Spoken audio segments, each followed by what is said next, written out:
So the only problem is on this is that let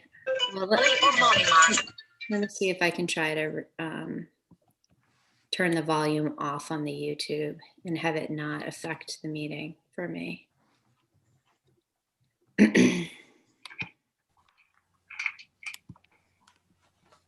Okay, can you hear me okay? Yep. Okay, can you say something, Julie? Hi, can you hear me? Okay, perfect. All right, good. So Okay. I muted the YouTube because I want to be able to jump back and see if there's anybody there asking a question, but the feedback from me is huge. So, all right, so it is streaming on YouTube now, and I will start recording right now as well, Julie. Looks like you're up and running. Okay, perfect. I will call this meeting to order at 6:32. And at this time, I ask for any public comment. Okay, I don't see anybody in the meeting, but let me jump over here. It looks like there's one person watching, but I don't see any comments or anything here yet. So I think you're good to go. Okay, seeing none, we'll move on. Would someone like to review our norms, please?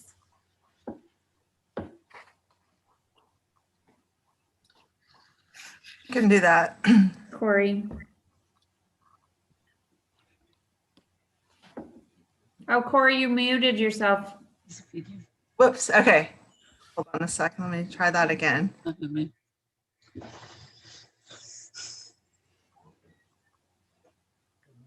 As a board, we will focus on student outcomes, be open-minded, respect each other, value different viewpoints, be responsive and responsible to our community, make decisions based on data and facts, listen to each other, be reflective, and run meetings that respect time, have concise agendas, are transparent, and follow Robert's rules.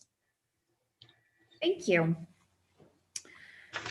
Okay, next item is the consent agenda. Can I have a motion on the consent agenda?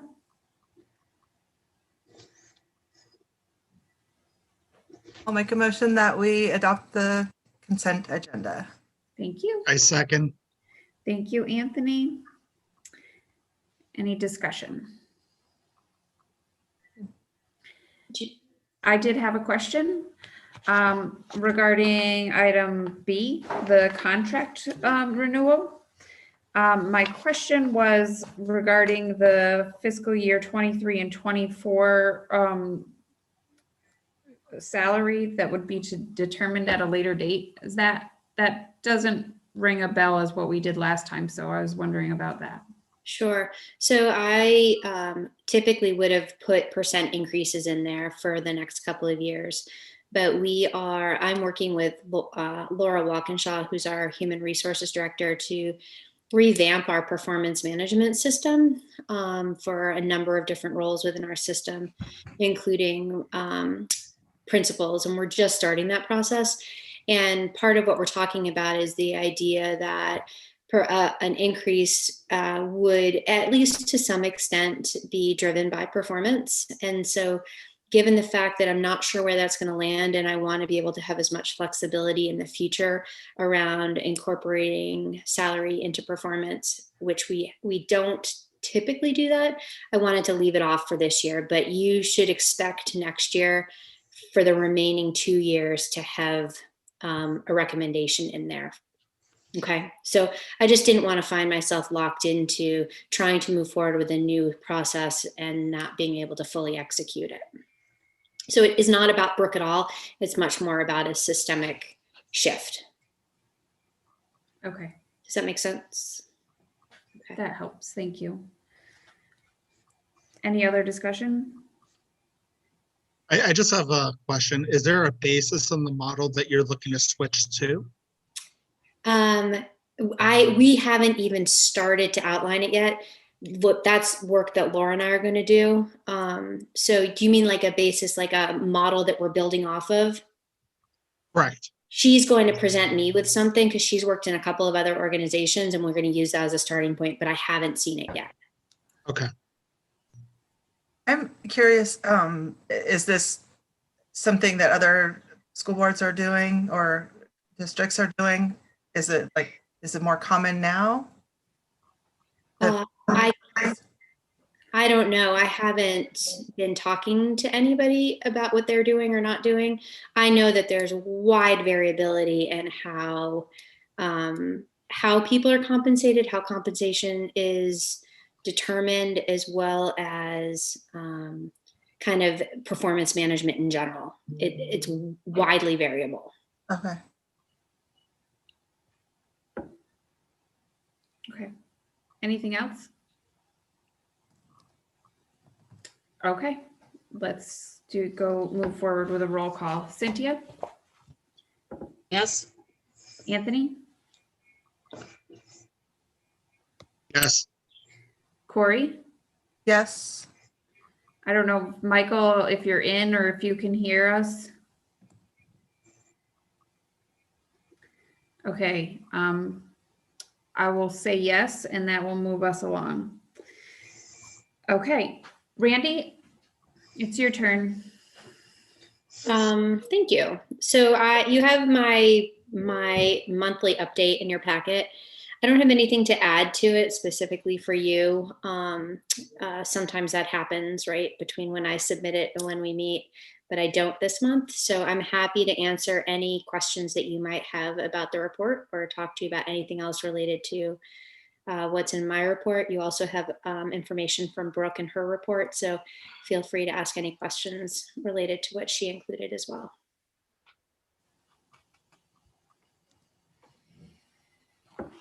I will say that there's like, sort of this notable shift to closing out the year, I think, at this point. I've encouraged our schools to look at opportunities to do creative, interesting, innovative, hands-on, have those types of experiences to give kids an opportunity to interact and engage and to help them to stay focused and have a really positive end to the school year. There's a ton of work happening, as you saw in my report, about summer planning. And it is much easier said than done. And there's certainly funding. There's funding for camps and programs, but many of them did not apply for funds.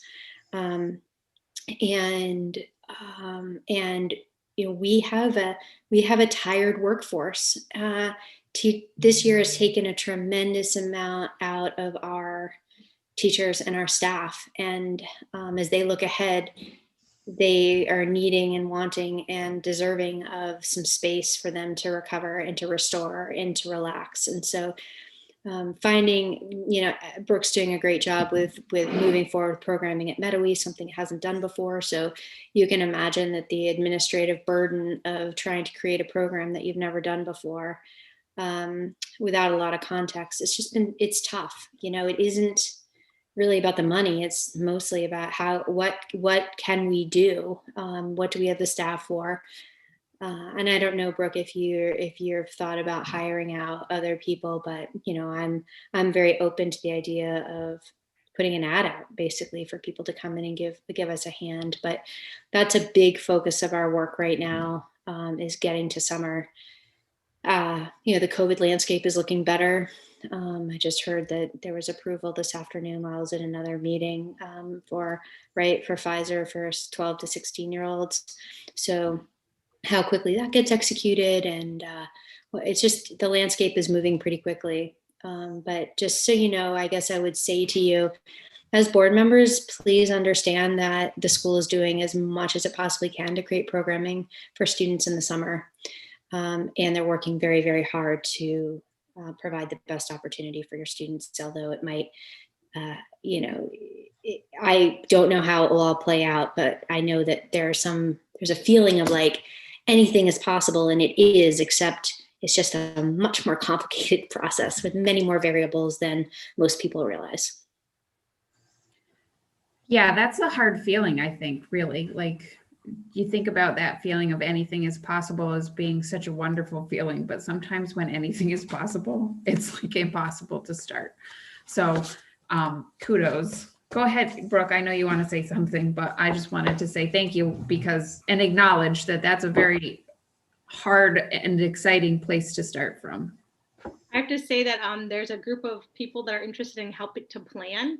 We did put the packet out for summer packet last Thursday, and I can't believe the amount of returned registration forms. So there's definitely high energy and excitement from the students to join. And our themes have been decided and some really great details of making the opportunity for our students really engaging and fun. And there is some staffing that I was definitely excited about being there. And we may potentially need to put out posting if we have high numbers. And I'm anticipating that because they've already had a lot of questions from parents and students are really talking about it. So I'm really looking forward to planning it out with some really great field trips and opportunities for our students. And I want to thank all of you for your kind, thoughtful teacher appreciation gifts of the the breakfast items that you had for our staff. They really appreciated it. And your card was very kind, Julie. And we put those out next to the treats. So our teachers felt and staff felt very appreciated last week. So thank you all for contributing to that to make it really fun for them. Yes. Thank you, Scott. Go ahead, Cynthia. Brooke, I just want to say that the bike program you did, it was also a success, the kids really like it. So I really think for that too. Yes, a lot of parents reached out to me, and Bob's working on a press release right now, but I captured lots of pictures. I haven't posted them all, but some students went from riding training wheels to riding independently, and that just made them feel so good. So it was a very positive week. And we do have some really exciting things that we'll be announcing this week for the end of the year closure of making it a really fun and exciting end. We're planning a MERC day, an outdoor learning day. We're planning a field day. And our last day of school, we're having Odds Bockenkom. It's a storyteller, and we're going to end our day with us together, listening to him for an hour. So the last week of school will be very exciting. Nice. It's awesome. Does anybody have any other questions? I know I put stuff in there about reset planning and kind of transition work we're doing. I just wanted to see if anybody had any other questions.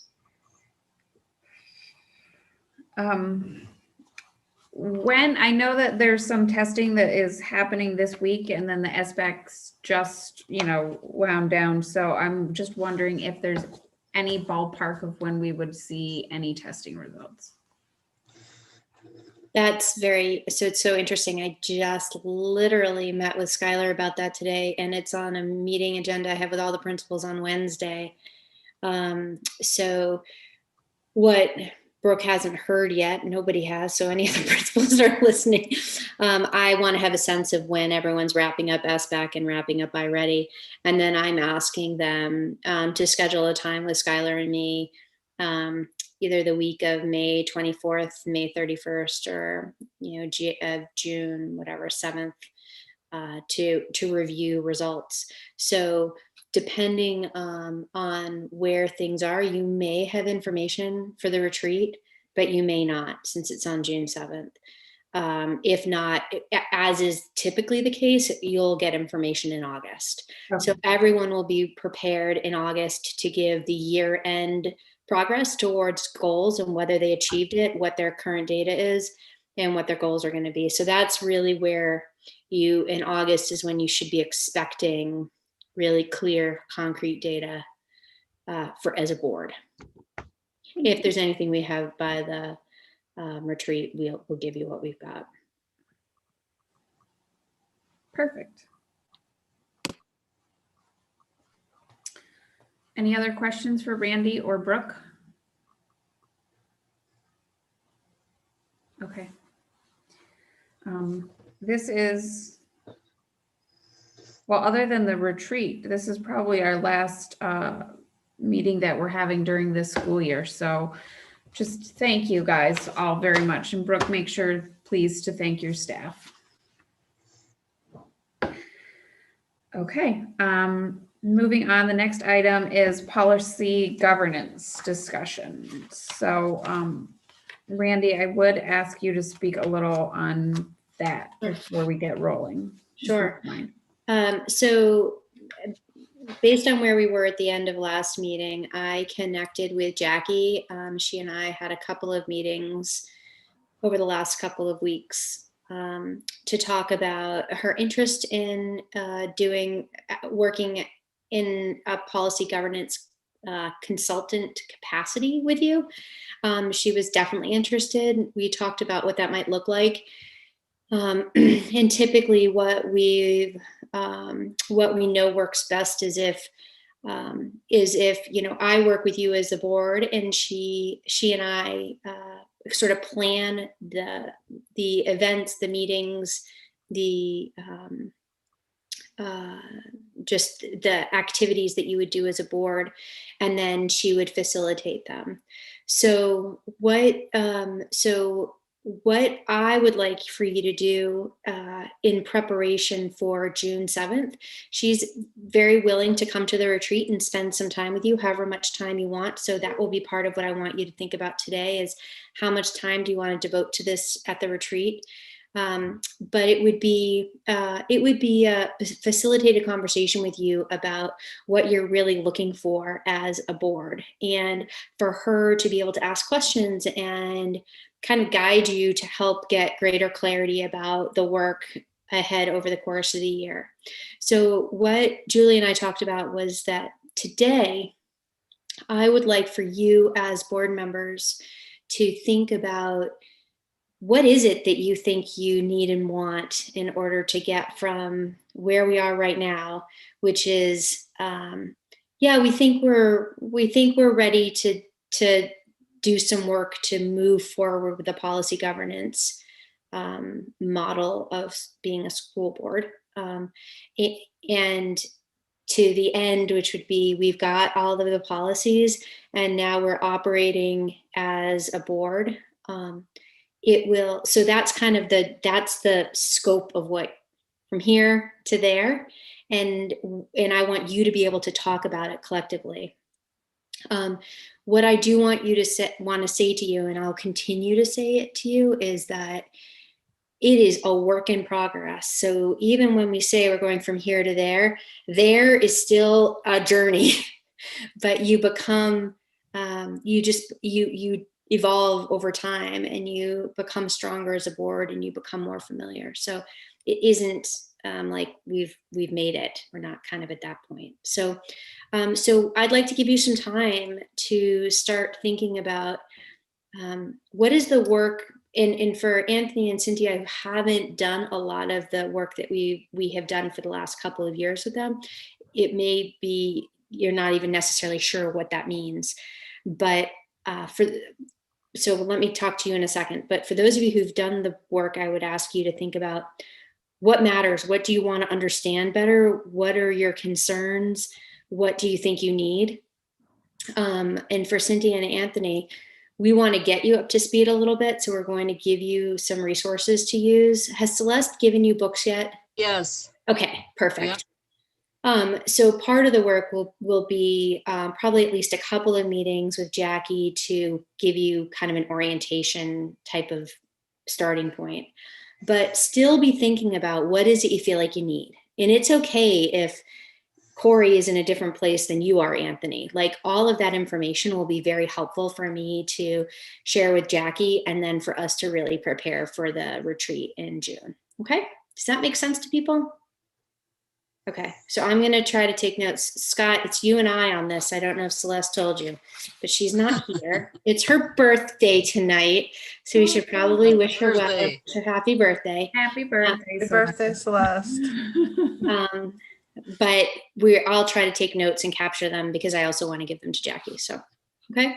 So I'll kind of turn it off and let you work together as a group on this, and I'll just take notes. So I just want to point out the board retreat we have right now penciled in 9 to 1. So we have 4 hours together. I think we were potentially going to try to put any regular meeting stuff into that time if we felt like we could, so that we wouldn't have to have another meeting the following week. I just want to point that out before we decide to start figuring out how much time we want to devote to what. We also will be continuing, I assume, on the engagement survey results and next steps, I don't imagine we're going to get all the way, like we're not going to get all the way to the other end of that at this meeting. So we'll need to devote time to that as well.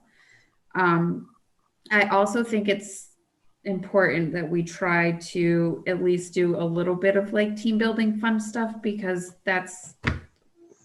I just think that's it. It may sound silly, but I think it's an important thing for us to do as a group of people that need to work nicely together. I agree. I totally agree. It's important. Okay. So does anyone have any thoughts on what we would like to get out of some time with Jackie? How much time and what specifically we're thinking? It might be easier, Julie, to flip it and do that on the other end. And because once you go through the process of talking to each other and figuring out what you want to try to accomplish, you'll have a scope, you'll be able to then think about, okay, these are the things, how much time do we think that will take? I think you should be able to make it all work, but it might be easier to frame it from the time at the end of the discussion. I don't know, could be wrong, but you might find that you feel like, oh, it's actually not a ton that we need from her at this first meeting, or it may feel like, wow, we really do need her for a lot to get our feet on the ground, just depending on where you are. Okay. Well, my question on that is, how does the rest of the board feel about the work that was previously done? Thought it was, I mean, it's still kind of all kind of muddled. I mean, I guess I kind of get the concept that you use this policy governance framework to address anything that kind of at least this is my interpretation, anything that comes at us. Like, let's say, you know, we have to solve some kind of a problem. Someone comes to us with some conflict that we as a board have to tackle, and you have this framework with which to work. And I think it's good because it adds consistency to how we approach things, which is good for liability and also just how we approach things. It's, I think one of the things that kind of it gets muddled to me is there's so many components to the policy governance. You have all these different sections, and then within the sections, there's so much. And until you've done it for a long time, like you constantly have to refer to, you know, looking things up. And so to me, I mean, maybe this is oversimplifying it, but like if we could have Jackie kind of almost boil it down into bullet points of what the different pieces of the different components are of the policy governance, and then maybe use a few conflicts that have been brought to us as a board and use that structure to, all right, how would we solve or handle a situation using policy governance? So it's like a hands-on example of doing that. I don't know if that makes sense. Hopefully it does. But that would, like, for me, I'm able to learn something a lot better if through using it, not just sitting there and trying to like memorize it, or like if we actually actively tried to use it in solving something, it might make more sense. I don't know. That would be a thought. For me, I was thinking that something that would give us confidence as a board going forward is to have her help us break it down into the benchmarks almost too, so that how do we get all the way fully there? Because that has been something that people have struggled with when you actually pull the plug and be completely with policy governance. So to kind of make it into baby steps for us, and that would give us a better handle on the little chunks. I think it's kind of similar to what Scott's saying. That's all, you know, it's very interesting because it's because of Taconic and Green being a couple of years ahead of you. It provides an opportunity, I think, for both Jackie and me to be able to talk to you about exactly what you're talking about. Because right now, literally tomorrow night is going to be the first time that the board begins to analyze and interpret their first 3 board policies. So Jackie started last year with hers, and I've continued that. And now we are bringing the board on. So we've actually only interpreted 3 policies. We're going to do another one tomorrow night, which is emergency superintendent succession. So for instance, it's going to be an interesting conversation because I can talk to you about the journey, which I think will give you greater clarity. But it may be that I've done now emergency superintendent succession. So when we get to you, what I would likely do is share with you that interpretation for you to talk about and say, does this make sense to you? Does it mean what you think it should mean? We've done financial planning and there's a number of them, but it's a slow, long, steady process because they're literally just starting tomorrow. But I think all of that context, like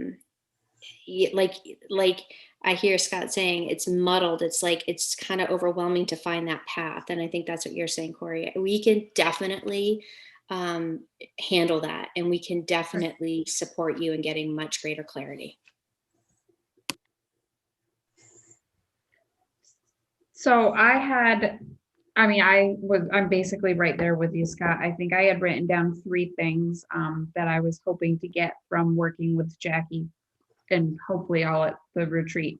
And one of those was, my first one was like an orientation, an intro, so that the new people can hear it, and so that the old people can catch back up because we had left it off a little.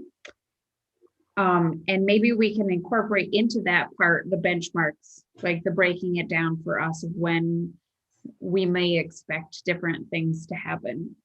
My second thing that I was hoping would be to do a practice session, which is kind of, again, a review for us. Like that's the work that we had done. So taking a specific conflict, either, something that's just made up or something that's similar to something that we maybe have faced as a board, and then doing that practice of going through model policies and identifying whether or not that's dealt with and where, and if we would need to change a policy in order to have that dealt with differently, and how we would do that.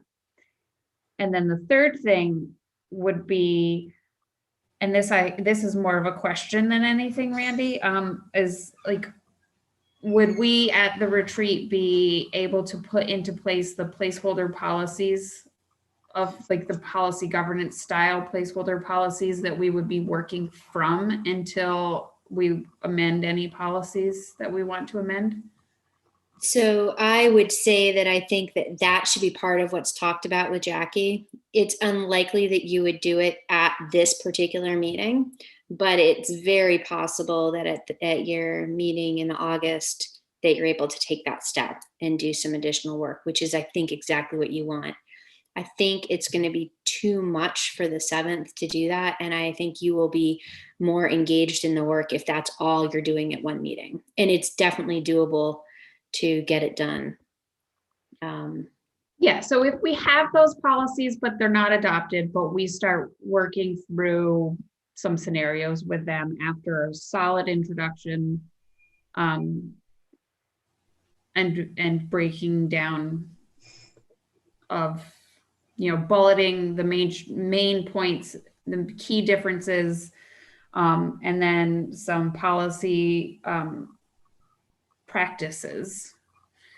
I think that would maybe get us, and that's what I'm hearing you say, Randy, is like doing those things would maybe get us to the point where we would be ready to adopt some policies in August that we would then use going forward.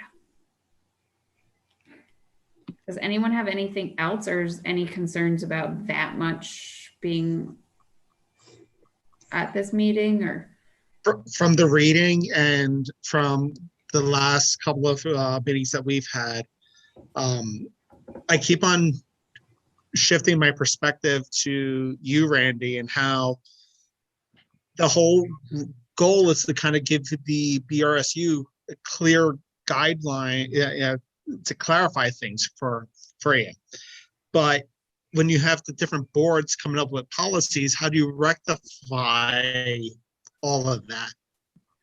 I Yeah. keep on getting myself stuck when I'm thinking about it through going through the reading is you Yeah. have the different school boards, but then how does the BRSU rectify all that information? I And know. maybe this is the wrong forum to have this conversation. Maybe it's during the retreat I have this conversation, but I keep on getting stuck on that aspect. Yep. So let's talk about it at the retreat. It's a great question.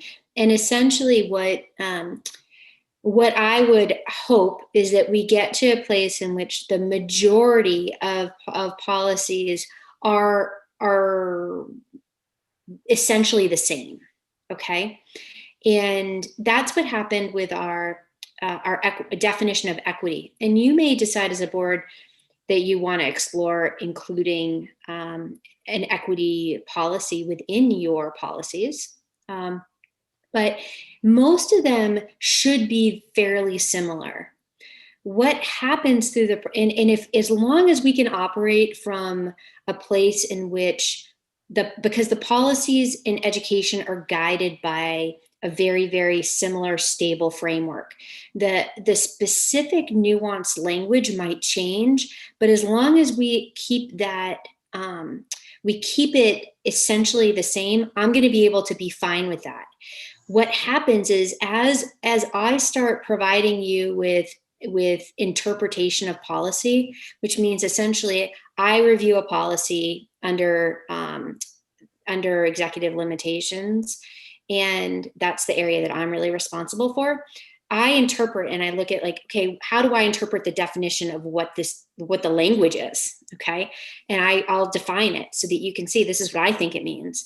And then this is how I plan on collecting information. And this is how I'm going to hold myself and our system accountable to you. Okay. So you'll get that and we'll talk through it. And what will happen is I would anticipate that most things will make sense, but there are going to be discussion points. I'm going to let somebody in here into the meeting. I don't know who it is, but I'm letting somebody in just so you know. Is that sometimes, and this happens with Taconic and Green, where it's like my interpretation of something is different and we end up as a board and me talking about it. And I would say something like, I wasn't really sure. And so I went with what was here. Like we ended up adjusting some of the language in one of the policies on the last policy because I went with the language that was in the policy, but the language in the policy wasn't actually saying what they intended, which was a really great experience for the board to be like, it was about like going to a higher level within a financial, I can't remember the exact specific thing, but concept, but it was going beyond what would be to be expected. And by doing that, it then created a situation in which the liability or the way the process will work through wasn't really what the board wanted. We don't want you to go to that. We just want you to do what you have to do because there was impact long-term. So then we changed the language. The board went through and changed the language, and then I reassessed it. So if everyone's going rogue, it becomes an incredibly impossible system for me to manage.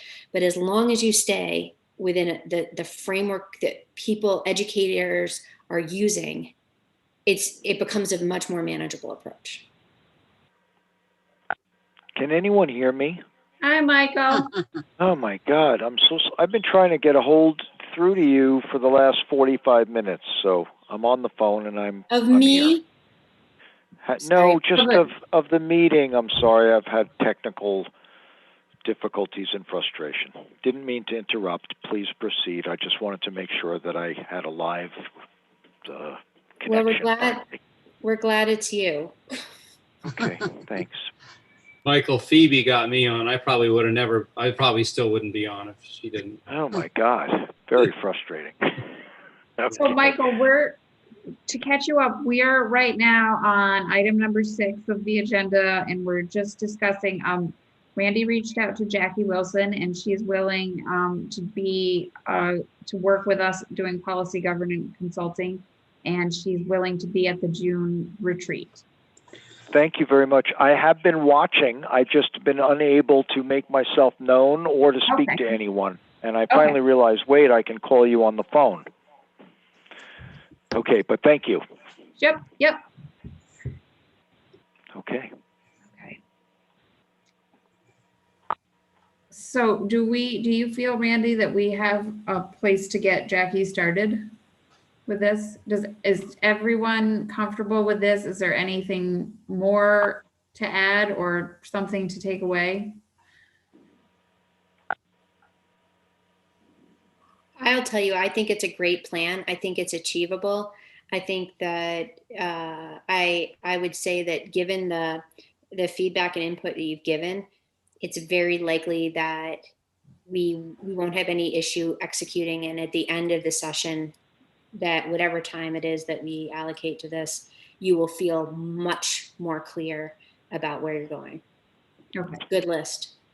Okay.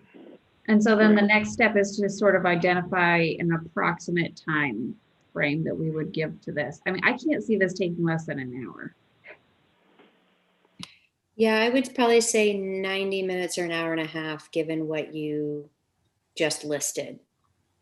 Yeah, I agree. And we'll put it down for 90 minutes. If we're done sooner, we're done sooner. That makes sense to me, if that makes sense to everybody else. Yep. That will work within 90 minutes. Okay, I think 90 minutes is good. excellent. Okay, anything else on item 6? Okay, next up is the community engagement discussion.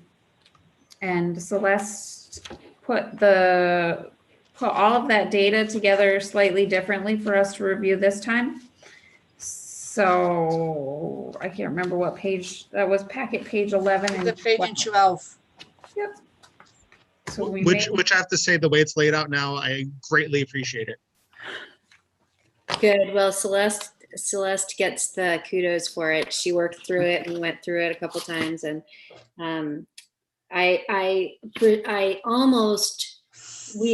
you had made a recommendation as a board about, the idea of consolidating 1, 2, and 3 into 1, and then 4, 5, and 6. But when we did that, it muddled things way up and became much more confusing. I was like, well, that is not going to help us move forward. So we stayed with this. So I just want you to know, it wasn't that we ignored it, but because of the ranking of the form, trying to mush together 1, 2, and 3, and 4, 5, and 6, it just became more confusing because it made it look like 4, 5, and 6 were higher, which is really lower. I don't know if this makes sense to you. Yeah. Okay. And so then all of a sudden, when you looked at it, it made you feel like the 4, 5, and 6 were higher, but number 6 was the highest versus number 4 that was the highest, even though the 4 was lower within that group. You can hear just how confusing it was to try to interpret it. And I knew we would have spent a long time at this meeting trying to unpack that. So we did not include it.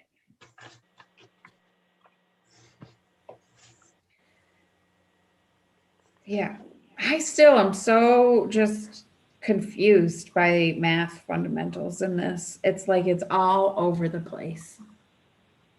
That was like the one thing where I was like, okay, I'm looking at the top 3 and I'm like, math. And then you go and you look towards the bottom and I'm like, it's math. Well, I think everyone has a love-hate relationship with math. It's middle of the road, though. It's not at the top. It's sort of like middle of the road.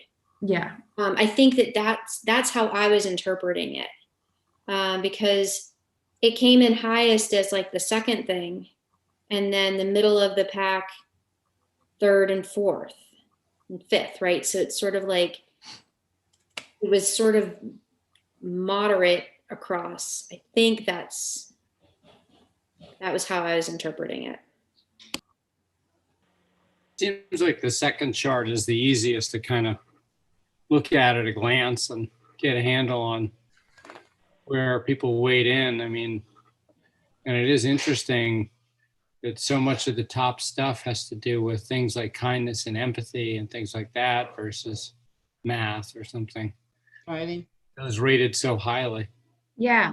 And it's funny on that second page of this that critical thinking was ranked as like the most important of skills and values. And I mean, it was on one of the number one most important. It was like the second one ranked on that, but it also appeared towards the top of the bottom of 5 and 6. So that was another one that was sort of like, where does that really fall? I was putting that somewhere in the middle, and then you look at the next page and it's really not in the middle. Mm-hmm. No, it's interesting because if I were to guess, what the outcome would have been, I think this is useful because I think it kind of opens our eyes to some of the important areas of importance for our community. I agree. I sort of feel like I ferreted out a small bit of a theme in this, although maybe I'm just it's what I want it to be more than what I'm seeing. I struggle with like, am I picking up every rock until I find exactly what I want underneath it? But I mean, I see an importance of basic school stuff, right? Like the reading, writing, arithmetic, sort of 3 R's are still fundamentally important in our community. But then the bigger other theme was sort of like the problem solving, communication, kindness, and empathy, which almost are things that you could sort of lump together, right? Like being able to put yourself in someone else's shoes and try to work together to solve problems. Like I sort of get that as like a group theme of those few things. I wonder, that you have kindness and empathy ranking, critical thinking, kindness and empathy is the top 3, and just everything we've been going through in the last year or two. If it's just kind of where people's mindset was and just the need for that, I don't know. It's kind of leads to some interesting conversation. And I wondered about kindness and empathy. Survey like 3 years ago, if it would have been different. Right. I guess is what I'm saying is that, are we in this bubble where people are really thinking about that stuff, which is good, But. Yeah. Is that where we are or where we need to go? Like, or you know what I mean? Not in where we need to go, but where we would be in the future. Like, are we thinking in the moment or are we thinking forward? And I wondered about kindness and empathy as being separate things, rather than like listing kindness/empathy, because I wondered if people really fully understood like the difference between them and they were ranking them as separate items, or if they were sort of grouping kindness and empathy together. Yeah, I think I was wondering that same thing. It's hard to parse out the difference or say, yeah, that makes. I think when you stray beyond those 3 R's that you mentioned earlier, Julie, the range of interpretation becomes much broader. When we're discussing things like empathy and social skills and so forth, I think it becomes a lot more of an interpretive thing based on, an individual perspective. And when you're talking about reading, writing, and arithmetic, they're kind of quantifiable, testable things. I don't know how you could test a student on how empathic they are, or if we'd want to. Well, that was the thing when looking at the data. I'm kind of curious from the administrative or the educator side, which of these things are actionable items? So Brooke, you at the last meeting had mentioned that you were going to be sharing the results of this survey with your teams. Did you have any good discussions that you like to address Anthony's question, did anything come up that seemed like these were actionable for your team? Absolutely. We had a really great, rich discussion. Similar to how you felt, it was kind of hard for them to interpret some of the data the way it was presented. So I'm eager to share these two things. And I have a meeting scheduled tomorrow. So I will scan them in and have the staff also see these results in that way. But I feel like the mentioning kindness and empathy, being a good citizen, are all social emotional learning things. So as you know, we have a goal for academics, but we also have a goal for social emotional. So I feel like those are the skill areas that we feel and value the same way. That we need to continue to teach students those. And that does happen through our second step, which empathy is one whole unit that they teach across K-6. And problem solving is another whole element of our curriculum. So I feel like it validates the importance of us to continue to teach those skills, and also using them daily when we have conflicts on the playground or other places, is really utilizing and asking them what strategies that they could have used during those times. So I feel like it's important that the community agrees that they're important for us to teach, and our staff also values it. And then having the materials and next steps. I feel like there's always more we can do, though, for sure. And when you asked about like how do we collect information, we've began that discussion, and our social emotional team met this past month. And one thing that we are talking about is how do we use ODRs, like behavioral referral sheets, to help us to figure out if our kids, you know, are doing better with those skill areas. So we need to work on that as a goal moving forward, of making sure that we're keeping track of data based on behavioral referrals.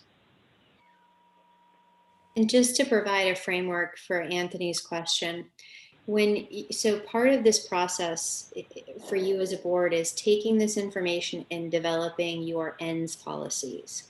Okay, so that becomes a very broad policy related to academics, basically, like you're talking about transferable skills, and it becomes a broad policy that then it's up to me to interpret what that means. And so your question then lands to me to say, what does this mean? Right? How do we provide an educational program, for lack of a better word, to guide the work? And so Brooke shared with you where things currently are, but some of that will potentially be adjusted as I work with our leaders to interpret what it means to work towards achieving those policies and meeting those goals.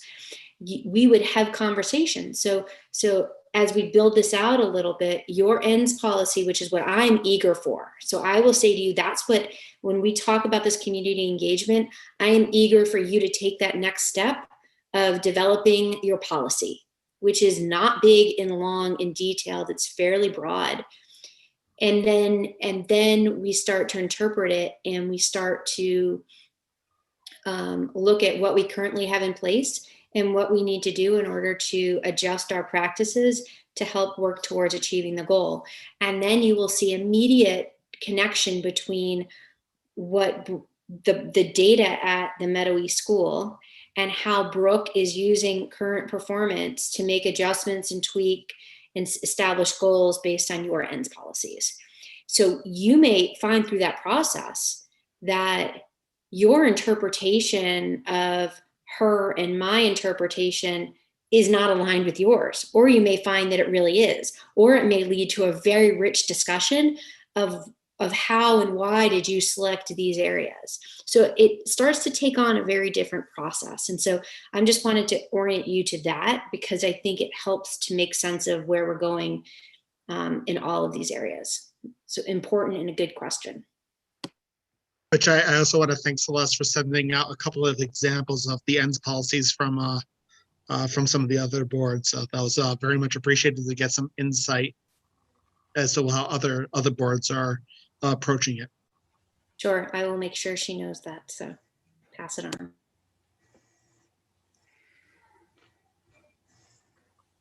Yeah, that's funny, because as I was looking at like packet page 12 and thinking about the tops of these and the bottoms of these, like computer skills and love of nature or respect for nature were ranked so low. And it's kind of, you wonder, is it just because that's omnipresent, right? Like we're on screens constantly. So that's not something we think we need to focus on. And then by virtue of the beautiful place that we live, so many people probably have a love of nature in their family life. And it's not something they think about wanting their children educated with, because it's just a constant source for them. But community pride, it was like, I'm going to be thinking about that as we think about ENDS policies, because we have we're so focused on Mettawee being a community school. And I think it's a good thing that we have about our school.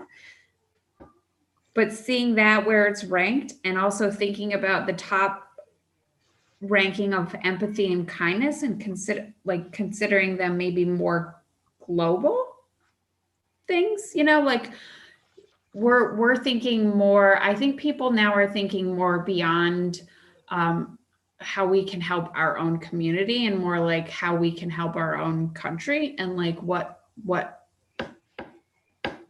where empathy and kindness would be used outside of ourselves. It's interesting. It's going to be interesting to think about. Yeah, I think that makes sense, the way you put it. I was trying to figure that out as well. And like Scott was saying, that, this is kind of a snapshot of what we have been dealing with. So it might have affected people. And then the community, community pride, but maybe good citizenship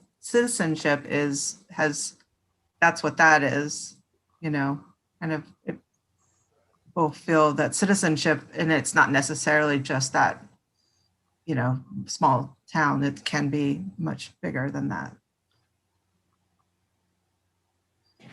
Yeah, I think being an optimist, going through everything that's happened politically and with the virus and all the isolation, and maybe that's the silver lining. Maybe this is the way people are thinking, that moving forward, those are the most important things that we need to be focusing on in our community school, or generally in our society, are things of like empathy and kindness. Wouldn't that be nice? I like it. I love the results. I think it'd be really fun to work with. I think it's a great direction as a school to be, for that to be who we are, a school that represents kindness and empathy. And it's good. I like it. I do wish, though, we could get an answer on the computer. That, to me, so it's undeniable that that's absolutely necessary.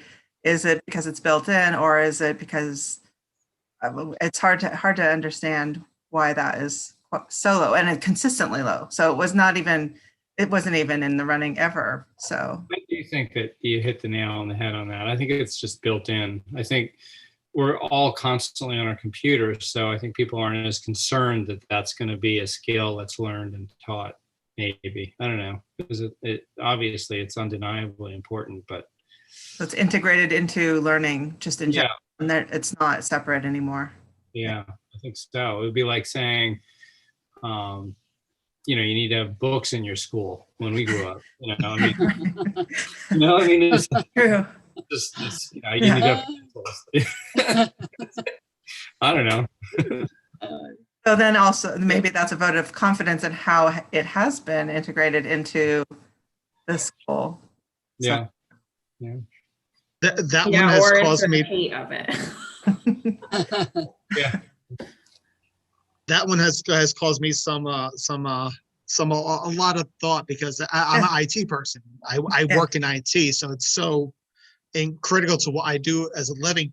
The only thing I can think of is everyone's approaching it from the elementary school perspective, where when I was going to school, computers were secondary. We were just learning that, like good keyboard skills in junior high school, and then in high school, really hammering that down.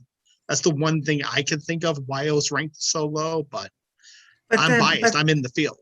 yeah, I am also have a background in a sort of a propensity for IT, but I think that I was wondering because school was taught online, like it can't be for even for elementary school, you know. So that to me, it that was where I was thinking the same thing. Maybe it was because they're so young and shouldn't have screen time or whatever, but that a lot of education was delivered over the computer this past year, so that it can't not be necessary. But yeah, we have a different, I mean, it looks like we have a different focus than what I was expecting, which is why the survey was important. Yeah.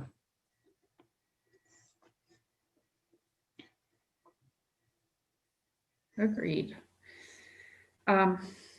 Brooke, I'll be really, I'll be eager to hear what, now that you have in such a kind of clear chart of showing the findings, I'll be really curious to see what the staff has to say, what the teachers say, and what their reaction is. Definitely. It'll be great to follow up with you on that. I'll have someone take notes to make sure I have all the details.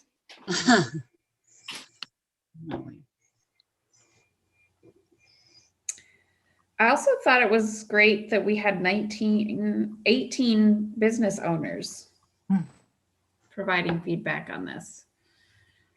I was, excuse me,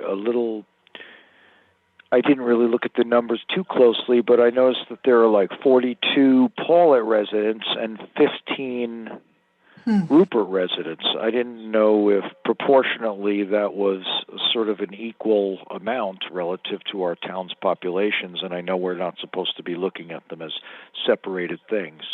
I just was a little disappointed that more Rupertiers had not responded.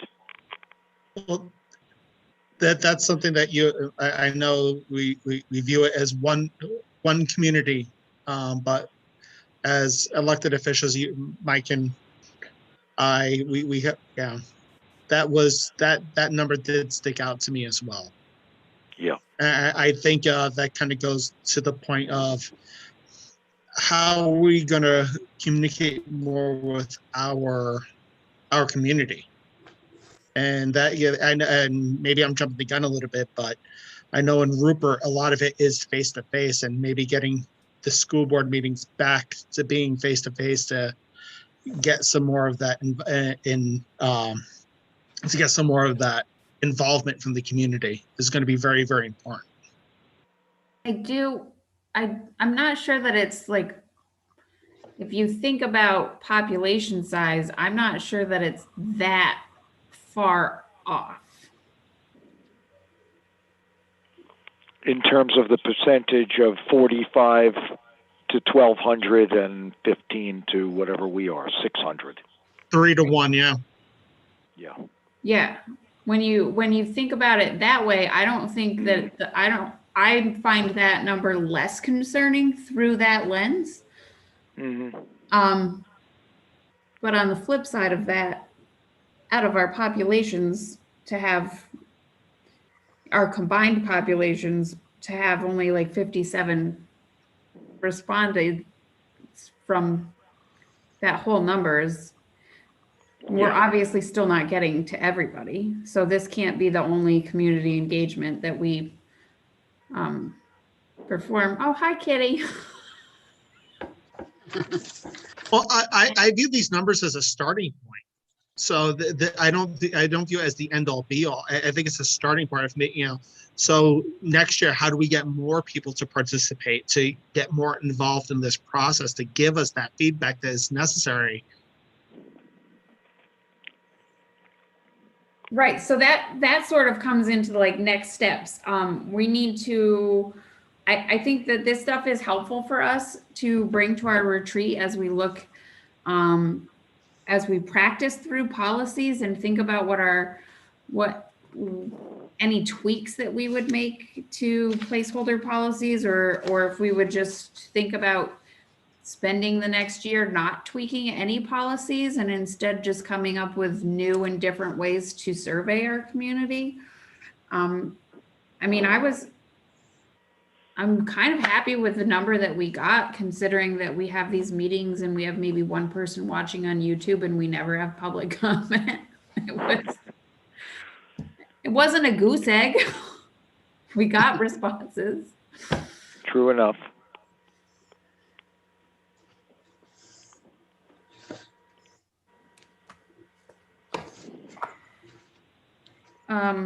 So I guess next steps are we're going to have this be a part of our retreat agenda. And I think, do you guys think that that focus should be on specifically on next steps rather than more interpretation of this data?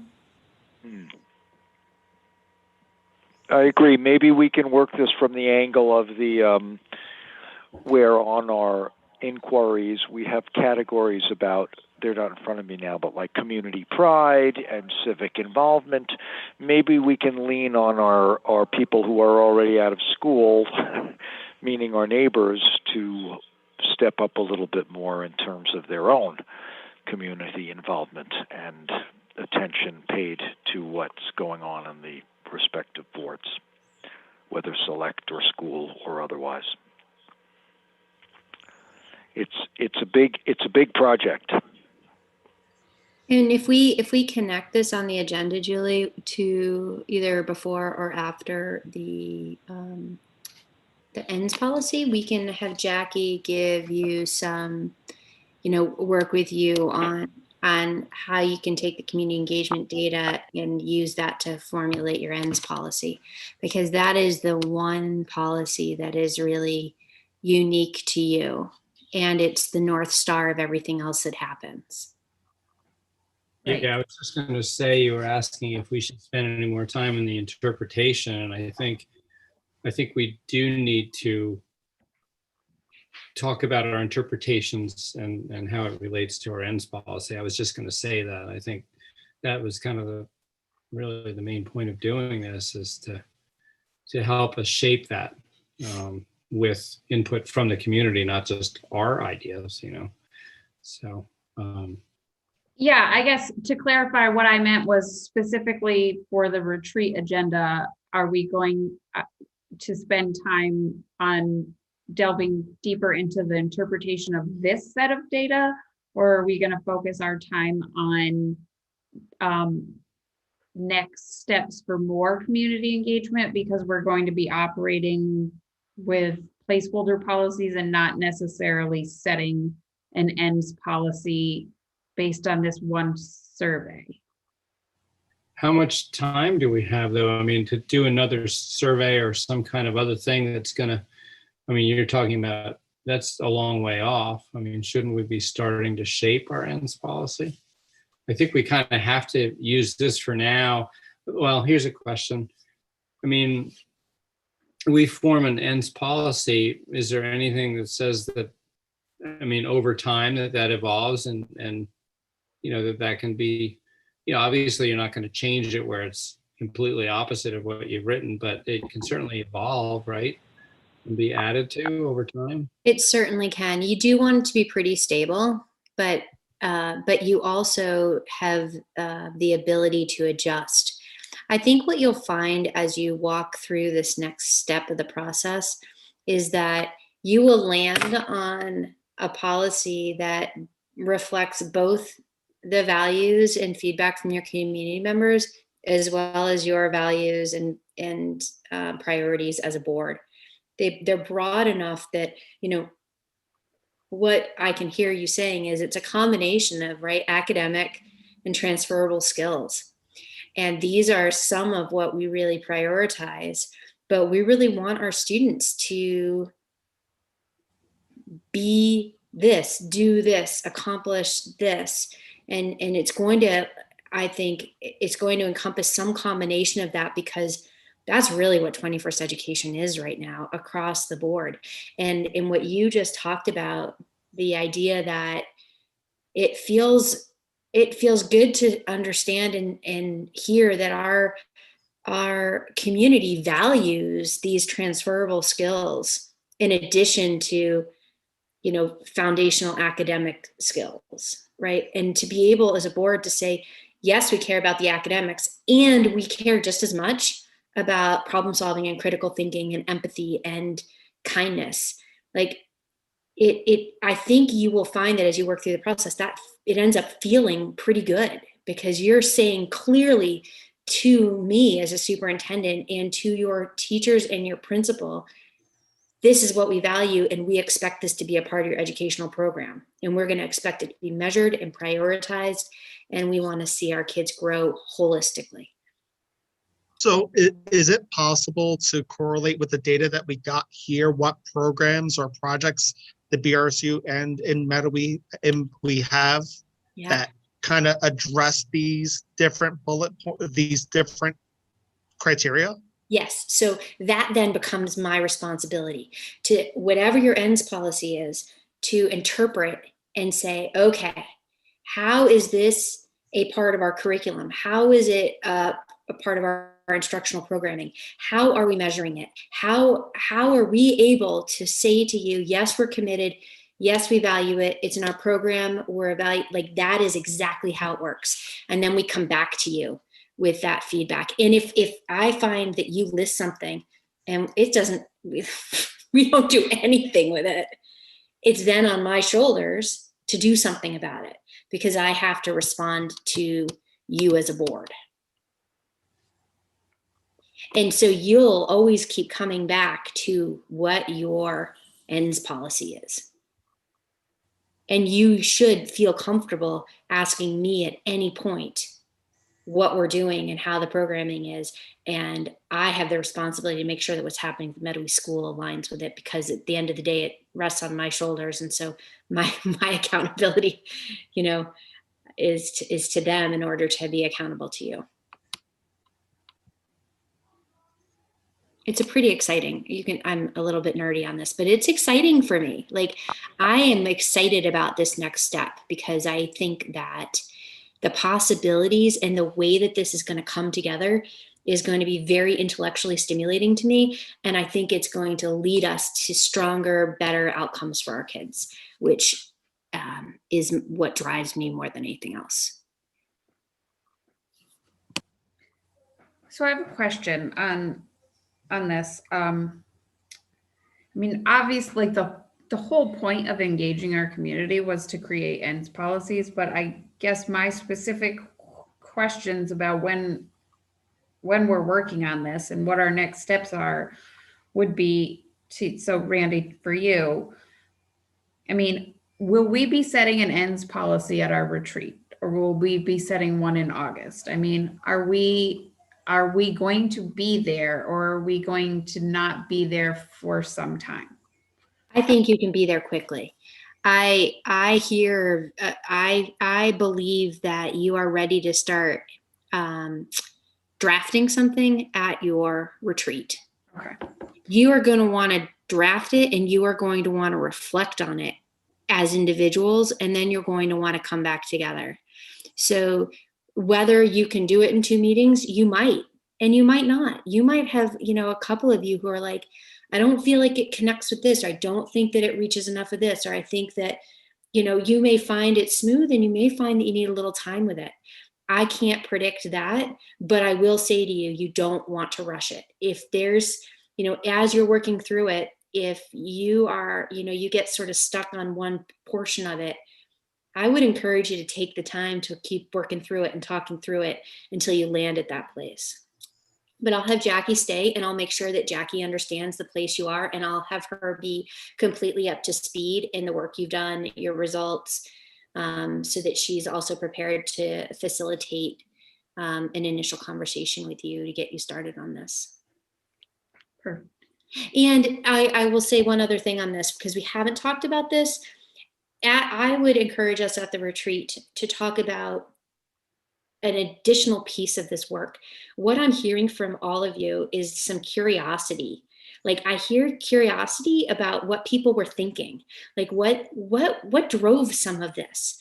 And so you as a board might want to say, maybe the answer isn't another survey, but I'm thinking you may decide that you want to have a board meeting in the fall in which you kind of I'm gonna, when you've come together and you've had some community forums as you are preparing for the merger, right? Sharing information.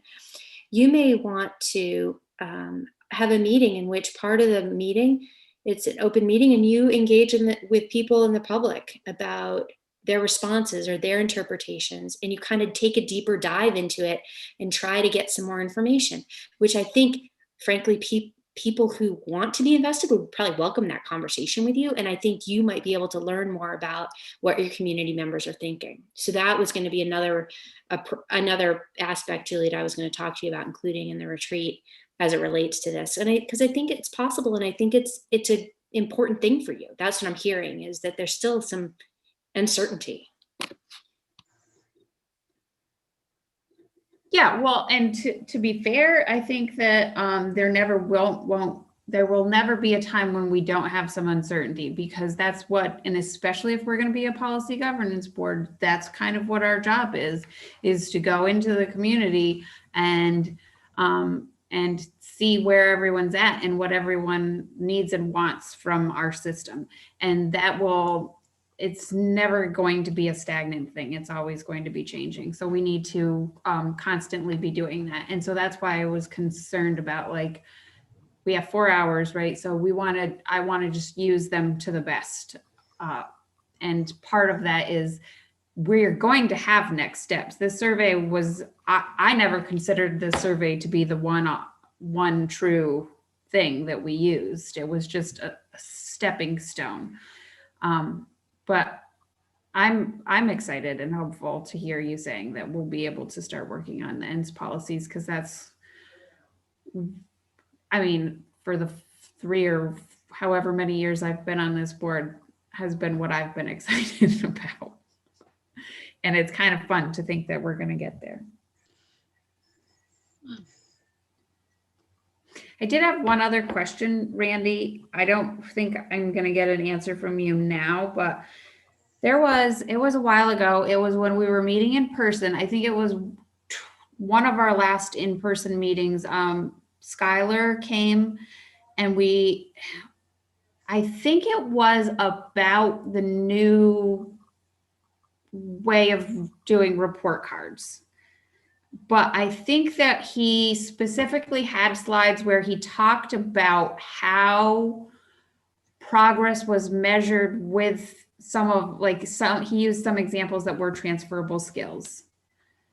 I feel like it would be helpful for us as a board to look back through some of those specific skills that he talked about, and then the metrics that we use to measure them by.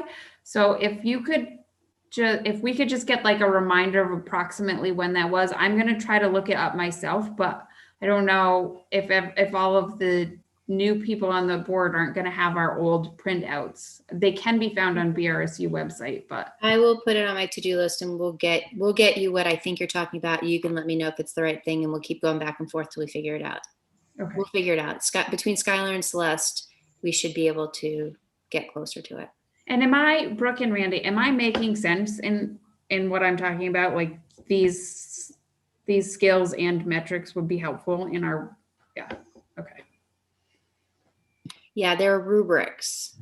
So we'll get them. They're not hard. Even if we can't find the exact meeting, we can find the document you're referring to. And right now we've had our focus on self-direction and communication as a transferable skills that we've been reporting out on report cards, but there are others that we just haven't got to. But yes, absolutely. It's important for us to discuss that and just know our expectations and what we're assessing students on with those dispositions, the transferable skills. Yeah, and I think seeing them, I mean, hearing Randy say, this is clearly a combination of the basic educational goalposts and then transferable skills. It might be helpful for us to read through what you guys mean when you're talking about transferable skills as we're thinking through the lens of an ends policy. Perfect. Any other questions or comments on the engagement survey results and next steps?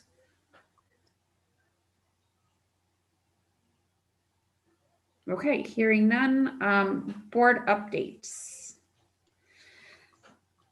So we have, what packet page is that? I think it's packet page 14 and 15 as a document that was created by the Superintendent Evaluation Committee, which consists of Jim Salzgiver from Taconic and Green.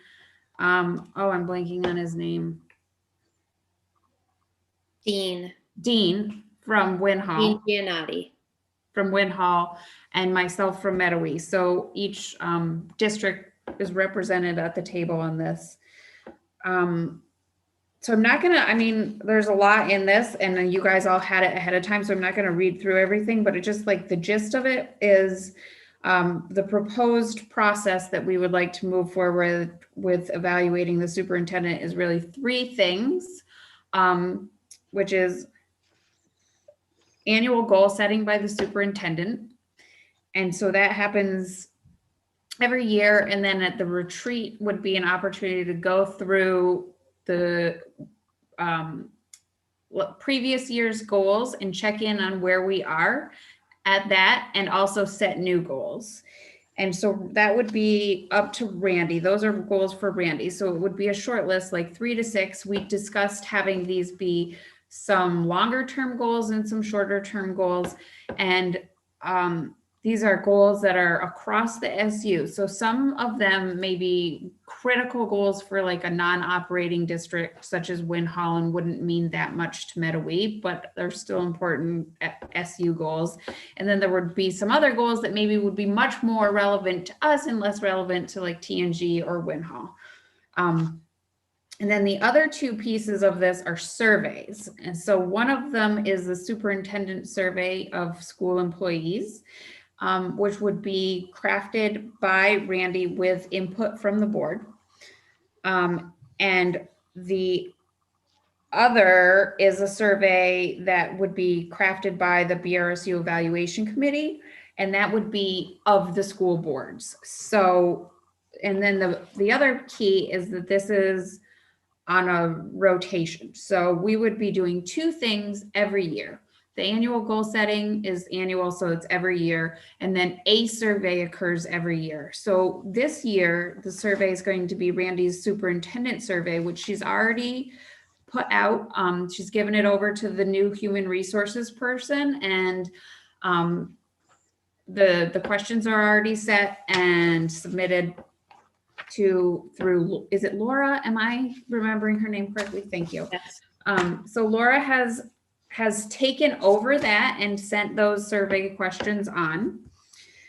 And then next year will be a survey of the board. But just a quick, so Randy's survey has 4 sections, and each of these sections have several performance indicators per section, and they're all ranked. So they're ranked as exceeds, meets, or does not meet expectations. And the 4 sections are leadership and district culture, curriculum planning and development, or curriculum planning development, instructional leadership, values and ethics of leadership. So I can actually send on those questions to you all if you would like, with all of the performance indicators, so you can see. It's a pretty involved survey, but I think, you know, it highlights 4 main categories that I think are important. And I think this is it's a good place for us. I think it's important for us to evaluate Randy as the work that she's doing when it comes to us as boards, but I also think it's really important for us to hear from the people that she works directly with. I don't know how we can evaluate her performance without talking directly to the people that she supervises, because we're lay people. We're not educators. We're not administrators. I think it's a good place. And if you guys have any questions, I can try to answer them, or any concerns.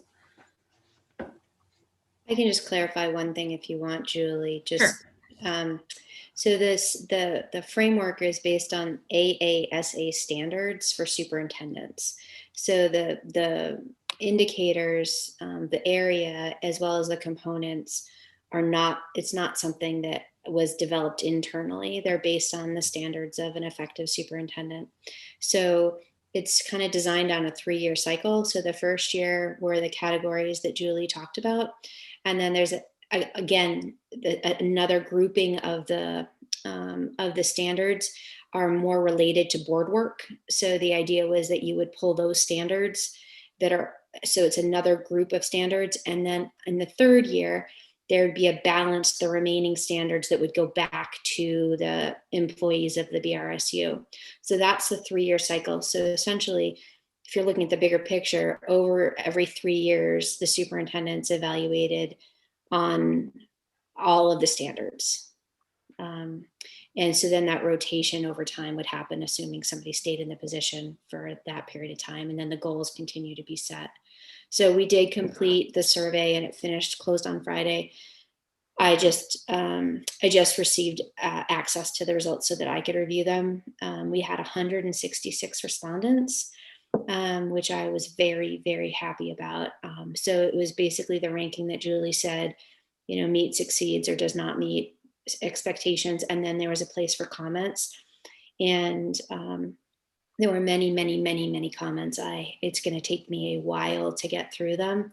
But I am very appreciative of that. And I think it's a good sign. I want our people to be honest. I want us to be eager for feedback, and I want us to be leaning into the feedback, because it's important for me to learn. It's important for us as leaders to learn. It's important for teachers to be learning. And so what I will do is I'll start reviewing that and then work with Laura to kind of assimilate the information and put it into a format that I will be public with. I think it's important for me to be able to capture what folks said and to share that with you as board members and with our teachers. I think it's important for them to recognize, our employees, that they hear me, and to talk things through, and to not have a situation in which they provide this feedback and then it's crickets, right? Like nothing happens. So it's a new process. I talked about performance management at the beginning of this meeting and revamping that through our system. This is also a revamp of my performance.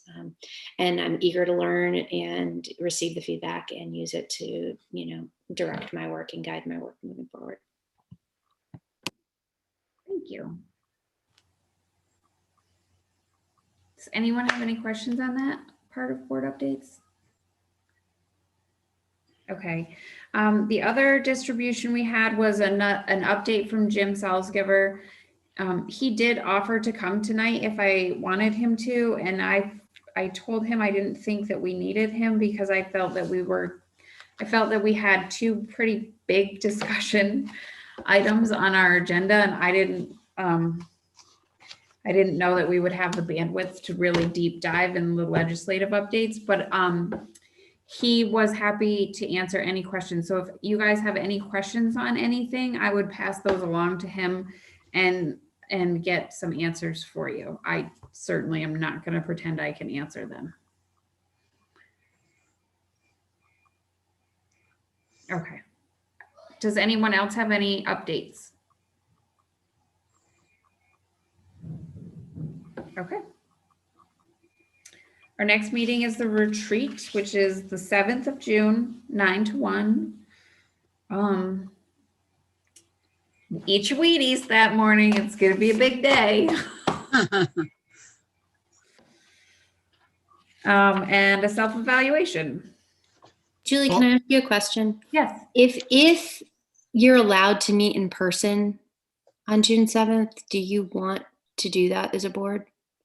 I'm happy to look into it and see and kind of push that forward. But I wanted to check.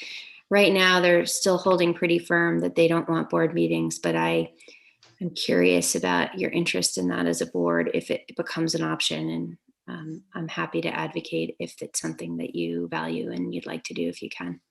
I would be happy to just ask everyone where they stand on it individually. I will be I will be vaccinated by then and be more than 10 days out. So I would like it if we could. That's my. I would like to do it in person if we could too, and I am vaccinated at this In point. person, vaccinated. Okay, we got 3. I'm getting my second shot next week, so I'll be vaccinated for it.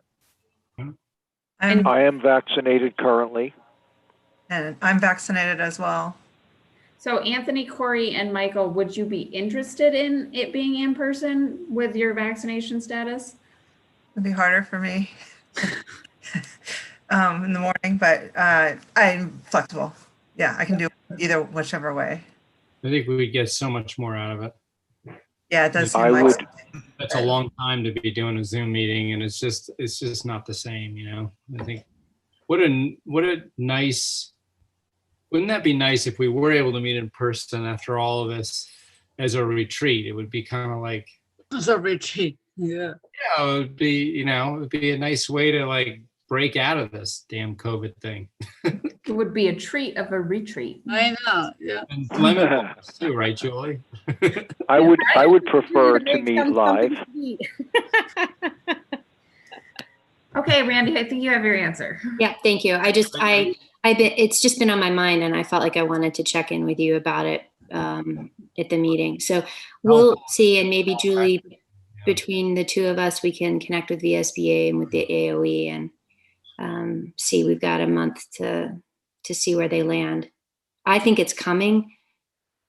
If it's like June 1st that we're allowed, it's a possibility, I think. So we'll connect about it. And where would it be would it be at the BRSU or at Mettawee? I don't know. Well, I'm open to wherever you want to go with that. But part of that will be whether or not we could probably make the argument that it's, school related important information, but it's during the day. So it'd be tricky if they're having a class. In the library. Traditionally, it was at BRSU. Yeah, that's typically where we've done it, but there's something appealing. I'm confident you would agree at doing it at the school, but I don't know that we'd be able to pull that off that week, especially it's the last week and they're doing all kinds of fun things. And yeah, I forgot about that day is field day. Okay. Oh. So, but what about another community facility? We were having the Rupert Library as our other spot. Just there's other possibilities, I guess. so we can certainly change the retreat if we're able to, the location. So people be thinking about it, and we can, whenever we post the meeting, we'll just put the location that we decide on. So think through it. Okay. And we can, you guys can always communicate through me. So we won't be violating open meeting laws by discussing this. You can just let me know your thoughts.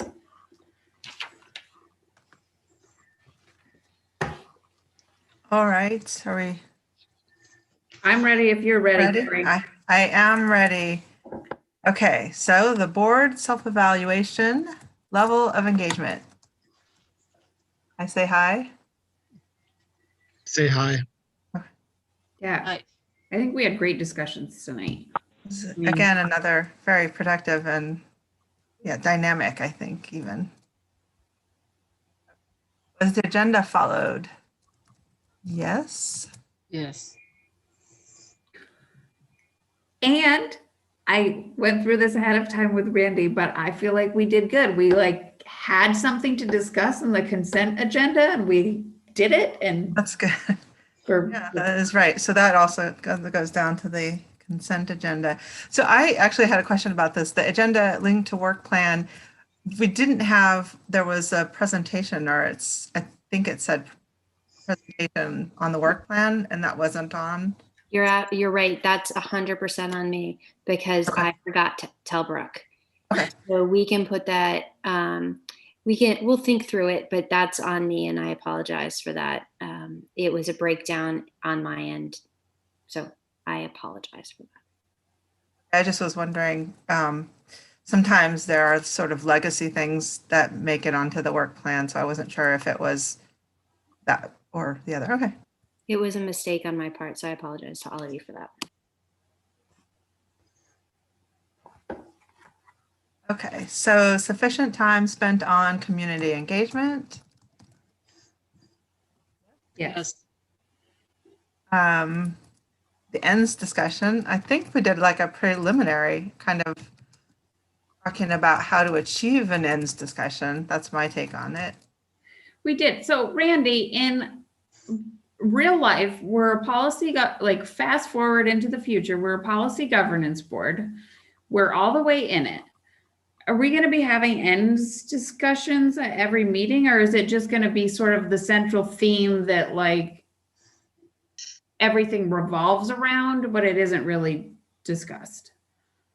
I don't know. We don't talk about it at T&G every meeting, but it really is, again, the North Star. So it's something to think about. And it's an area for me to learn about and understand more, because there are a number of things that would link to that. It would be, goal setting for me, goal setting for Brooke, progress monitoring, giving an update mid-year, right? Giving an end, that's only a couple times, but I would say ends policy work is related to presentations, right? Whether there's a learning presentation or a teaching presentation, every one of those things is a link to ends policies, because so we'll start looking at those things differently. And what will happen is, instead of sort of randomly looking for an example, Brooke will know what her goals are. She'll know what the focus area is, and she'll be presenting to you examples of work towards achieving your ends policies and her school goals.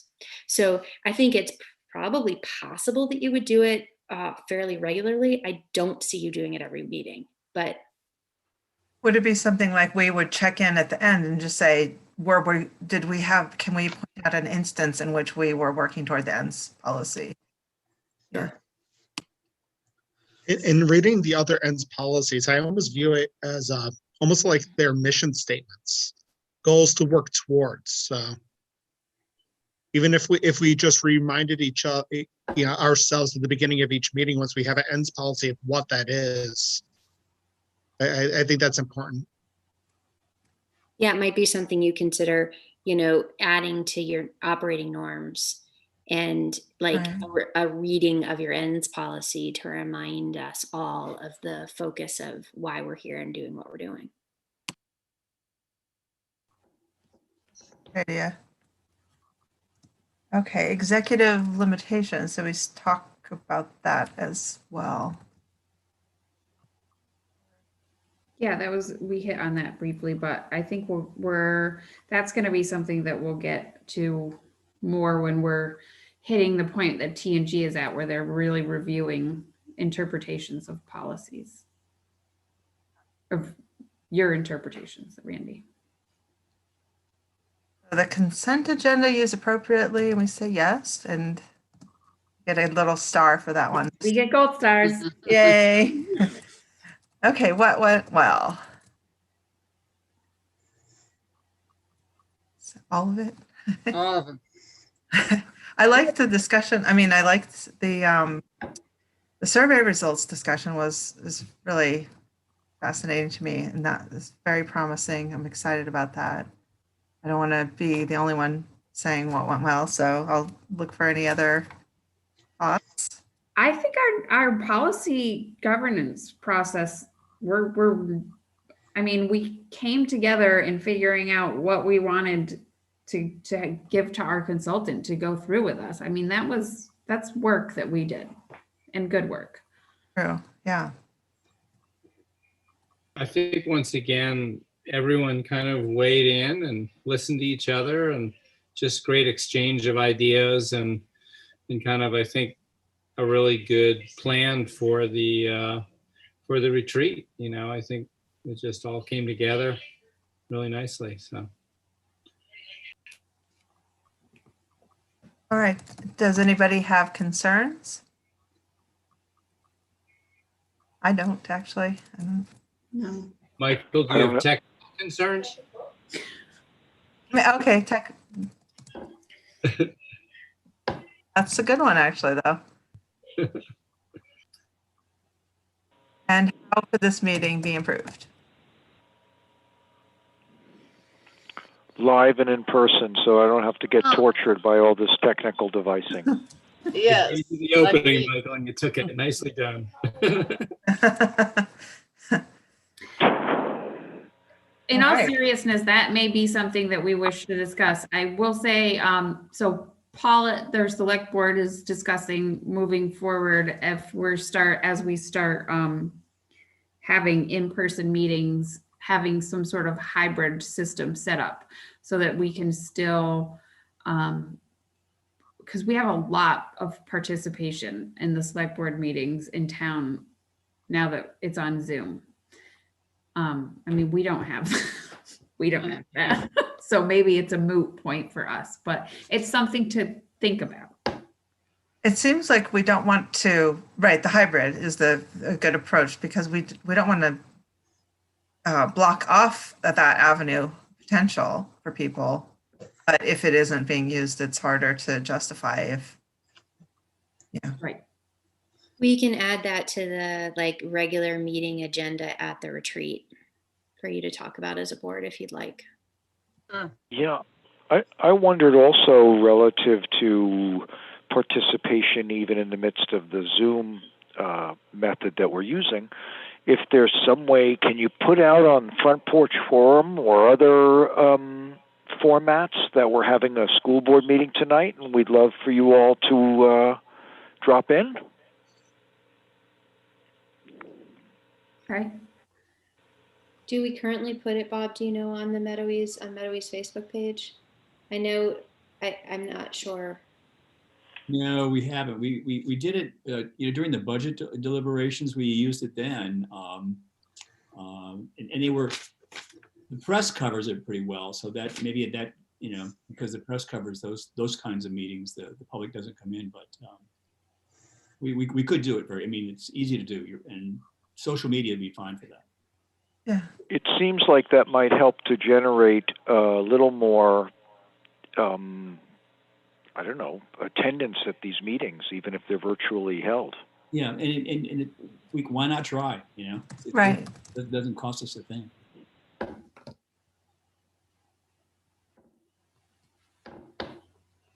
Who would be doing that? The Facebook and Front Porch Forum?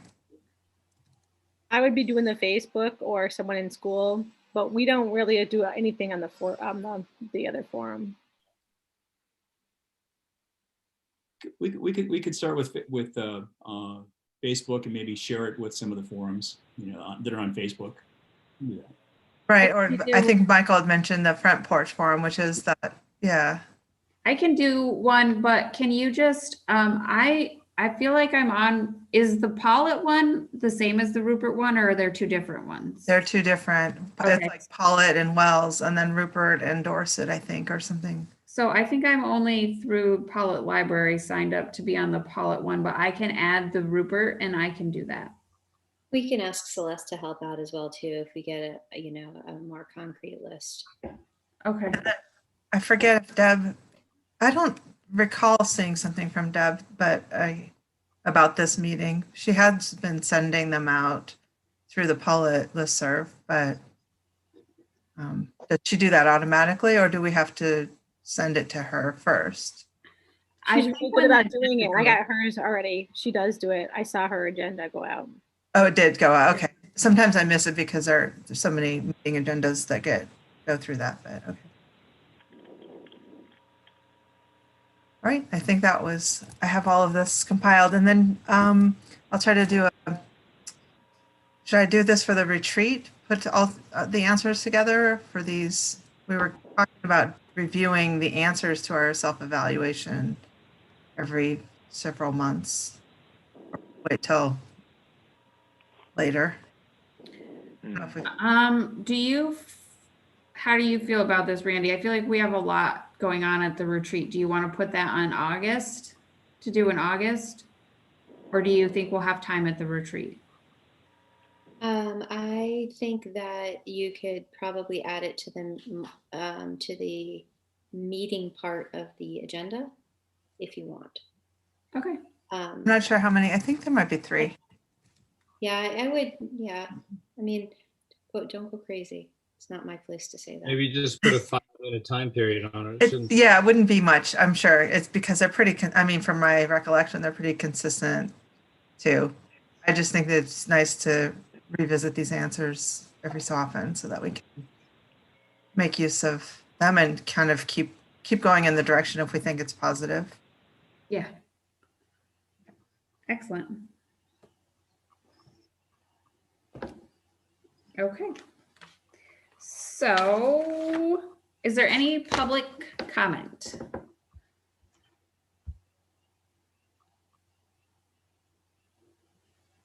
There's still only one person watching, and I think it might be me. Hi.